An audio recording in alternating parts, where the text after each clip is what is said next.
Bom, meu nome é Natan, eu vou apresentar o meu trabalho de conclusão do meu curso de Engenharia Civil.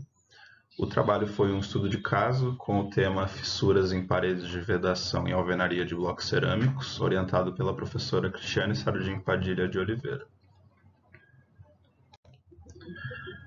Eu escolhi esse tema porque dentro do universo da construção civil, as fissuras se classificam como sendo um tipo de manifestação patológica de ocorrência muito frequente nas edificações, e dada a diversidade de suas causas, elas exigem dos profissionais um melhor domínio das técnicas de prevenção, tratamento ou mitigação dos problemas. O objetivo do trabalho, então, de maneira geral, foi realizar um estudo de levantamento de fissuras em paredes de alvenaria de vedação, sem função estrutural, identificar, classificar e discutir as possíveis causas e sugerir terapias para cada caso.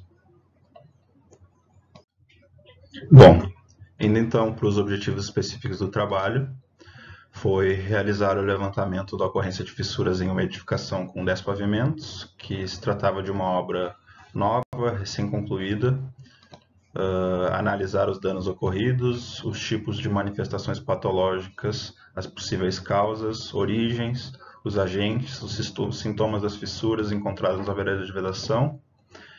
E, em terceiro, sugerir técnicas de reparação das fissuras para as ocorrências detectadas, conforme recomendação técnica e bibliografia sobre o assunto, que foi estudada na revisão teórica.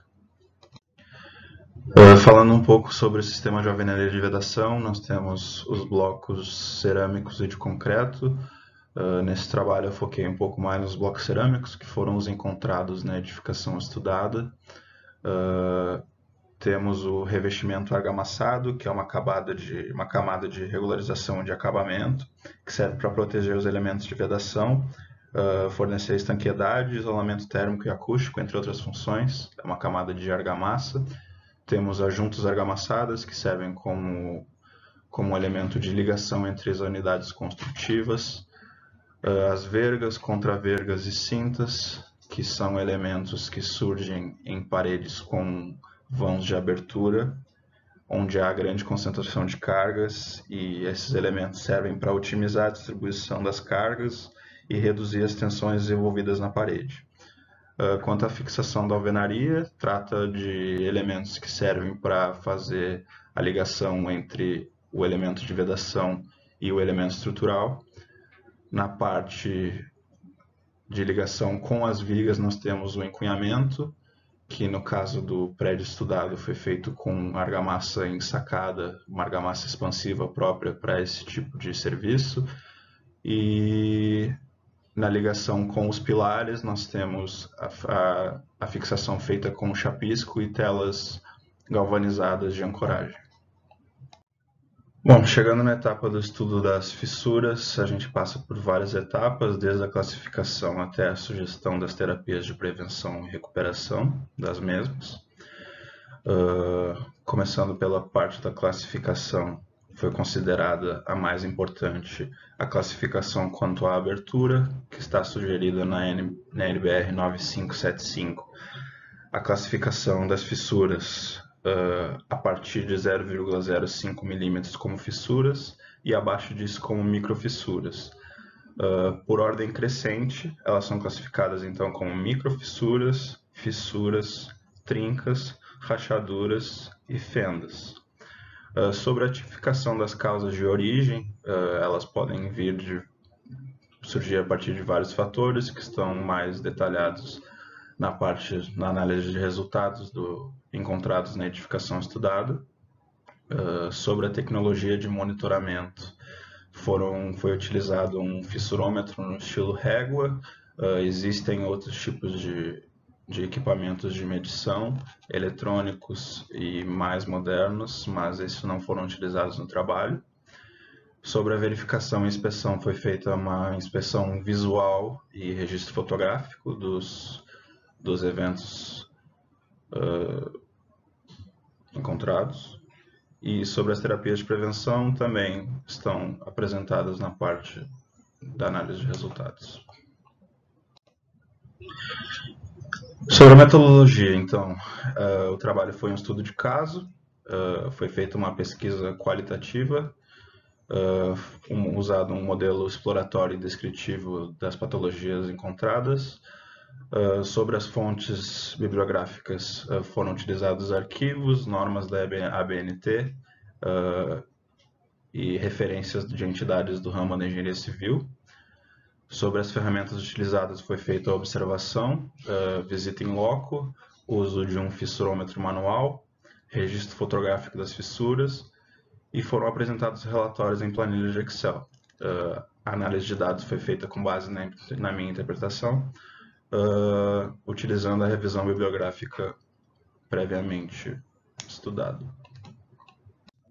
Entrando agora na parte do resultado das discussões dos resultados obtidos no estudo de edificação estudada. A gente tem primeiro um levantamento e uma quantificação de fissuras, identificando a quantidade de fissuras no segundo e no 10º pavimento, e separando elas por tipo de causa.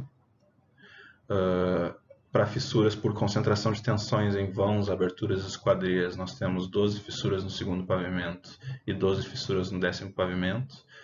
Para fissuras em locais de instalação de elementos embutidos na parede, sendo eles eletrodutos, caixas de tomada e dutos de ar-condicionado, temos 6 no segundo pavimento e 18 no 10º pavimento. Fissuras por dilatação térmica, 0 no segundo pavimento e 7 no 10º pavimento. Fissuras por deformação estrutural, 4 no segundo pavimento e 53 no 10º pavimento. E fissuras na interface alvenaria e estrutura de concreto, 7 no segundo pavimento e 5 no 10º pavimento. A gente tem aqui, primeiramente, então, um exemplo de uma microfissura em um vão de porta e janela, 2 fissuras, na verdade. Essas são fissuras por concentração de tensões em vãos, então, né? Quanto à forma, essas fissuras são isoladas, inclinadas a 45 graus. Elas normalmente originam-se em cantos dos vãos, prolongando-se na diagonal devido ao acúmulo de tensões nas aberturas. Para evitar o aparecimento dessas fissuras nos pontos, devem ser previstos em projetos elementos que auxiliem na distribuição das cargas nesses pontos, como vergas e contravergas. Como possíveis causas para o aparecimento dessas fissuras na edificação, a gente tem um mau dimensionamento ou execução desses elementos estruturais, a verga e a contraverga. E como soluções para as microfissuras que nós encontramos, porque não foram encontradas fissuras desse tipo, a gente tem a recuperação através de um sistema de pintura, sem a necessidade de bandagem, telas, e para aberturas maiores, abrir o local da fissura com corte em V e usar um selante flexível após recompor o acabamento. Para fissuras maiores, para fendas, seria necessário, talvez, refazer o chumbamento da esquadria por conta da infiltração de água. Aqui a gente tem um exemplo de uma microfissura gerada por uma tubulação de ar-condicionado. Então a gente tem o desenho da fissura seguindo a tubulação até a caixa de ar-condicionado no exterior da edificação. Quanto à forma, essa fissura é isolada e acompanha o caminho da tubulação na parede. Ela é frequente em locais fragilizados pelo embutimento da tubulação elétrica ou de ar-condicionado. Para evitar esses tipos de fissuras, uma das opções seria prever em projeto o uso de blocos modulados com furos especiais destinados à passagem dessas tubulações, evitando o corte da alvenaria no momento da instalação e evitando a fragilização da mesma. Como possível solução para terapia, no caso, para essa fissura, seria melhorar a fixação da tubulação com o uso de tela de reforço, por exemplo. Para fissura por dilatação térmica da laje de cobertura, a gente tem aqui um exemplo bem típico, uma fissura horizontal no encontro da laje com a alvenaria, no local onde não há vigas. Entrando um pouquinho mais a fundo, então, quanto à forma, essa fissura é isolada e horizontal, como já foi dito anteriormente, na região do encunhamento da parede. Quanto à causa, formada pela dilatação térmica da laje de cobertura, Para evitar esse tipo de problema, deve-se prover em projeto um isolamento térmico na face superior externa da laje de cobertura. No caso da edificação estudada, é uma laje impermeabilizada com brita como único isolante térmico. Então, esse tipo de problema é bem comum nesse tipo de caso, porque a incidência direta do sol sobre a laje, facilitando esse tipo de patologia. Para possíveis soluções, a gente pode dessolidarizar juntas de encontro da laje com a parede, na região de encunhamento, ou aumentar a resistência fazendo uso de reforços de tela nas juntas. Aqui a gente tem uma imagem de uma fissura na interface de alvenaria com a estrutura de concreto armado, nesse caso o pilar. Na imagem o pilar está oculto pelo revestimento. Geralmente são fissuras classificadas quanto à forma como isoladas e verticais na interface do pilar de concreto, quanto à origem causada pela má aderência da alvenaria ao pilar. Como evitar, a gente deve prever em projeto o uso de tela de reforço, que provavelmente foi o que causou essa fissura, a má execução dessa etapa de construção. E como possível solução, recomenda-se abrir uma cavidade retangular que trespasse o pilar em 20 centímetros, fixar uma tela metálica leve, não tensionada, e após deve-se chapiscar o conjunto alvenaria-pilar e recompor o revestimento com argamassa. Bom, nessa imagem então a gente tem uma fissura por deformação estrutural, gerada por uma flexão de uma viga que está em balanço. A gente pode ver que nessa imagem da direita, a gente tem todo um canto da edificação que apresenta essa viga em balanço e gera esse acúmulo de tensões e essa deformação nas paredes. A viga que está em balanço está neste alinhamento, fazendo uma flexão neste sentido, causando uma fissura inclinada neste sentido. Bom, então essa fissura se deu devido à movimentação da superestrutura de concreto armado, gerada pela flexão sofrida pela viga por ação do peso próprio, cargas permanentes e acidentais, o que em obras novas se dá por atividade de acomodação da superestrutura às suas próprias deformações, que é o caso da edificação estudada. Quanto à forma, a fissura é isolada, inclinada e levemente curva, e para evitar esse tipo de fissura, em fase de projeto, é possível melhorar o dimensionamento da superestrutura de modo a acomodar escolhas arquitetônicas desse tipo, mas sendo feito uma modificação no dimensionamento dos elementos da estrutura de concreto armado, ou prever juntas de dessolidarização. Como possíveis soluções, podemos providenciar uma camada de dessolidarização, de separação, no caso, para dissipar as tensões sobre a parede, evitando que a fissura continue a se propagar, recomendando-se o uso de tela de poliéster e após recompor o acabamento.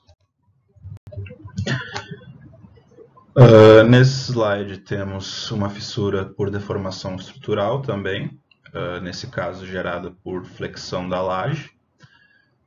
É um conjunto de fissuras, na verdade, que apareceram em duas faces da mesma parede. Quanto à forma, é um conjunto de fissuras isoladas, inclinadas, em ambas as faces, parede interna do dormitório e sala, tendo como causa uma parede de alvenaria executada sobre a laje sem previsão de uma viga inferior de apoio. Sendo considerado isso um erro de projeto devido às cargas que essa laje deveria suportar e devido à dimensão da própria laje.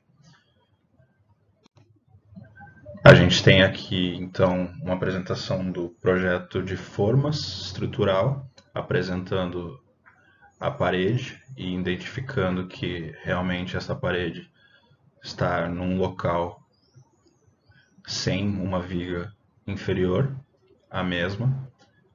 e com uma laje de grandes dimensões aguentando essa carga, no caso, né? Então, essa flexão seria esperada. Aqui a gente tem o projeto arquitetônico demonstrando a mesma parede. Bom, partindo então para as considerações finais do trabalho, essa pesquisa demonstrou que o estudo das fissuras é um tema relevante e atual, com grande abrangência de conteúdo para a área de engenharia civil, e o trabalho me fez perceber que, além da inspeção visual, é necessário aprofundar a investigação para perceber as causas ocultas que não são perceptíveis visualmente na análise desse tipo de patologia. Por exemplo, a gente deve consultar projetos estruturais, arquitetônicos e de instalações. Me ensinou a importância de adotar um método confiável para conduzir a coleta, análise e caracterização das fissuras, pois o volume de dados gerados em uma inspeção de fissuras por si só pode gerar muita confusão. Os 3 objetivos específicos propostos nessa pesquisa foram atendidos na integralidade. Foi possível realizar o levantamento da ocorrência de fissura na edificação, objetos de estudo, analisar os danos ocorridos, os tipos de manifestações patológicas, as possíveis causas, origens, os agentes causadores, fazer a classificação das fissuras e sugerir técnicas de recuperação para as ocorrências de fissuras detectadas, baseadas nas recomendações técnicas constantes em normas e nas boas práticas recomendadas por diversos autores. Sugestões para futuros trabalhos, então. Eu sugeriria a utilização e aplicação de novas tecnologias que estão disponíveis no mercado para investigação e monitoramento das fissuras, tais como medidores eletrônicos, que no caso deste trabalho, teriam ajudado em algumas limitações que foram encontradas, como, por exemplo, na classificação de fissuras ativas e passivas, no desenvolvimento das mesmas ao longo do tempo, que foi um tipo de análise qualitativa bem difícil de ser feito sem esse tipo de equipamento. Temos aqui as referências utilizadas, então, para a execução desses slides.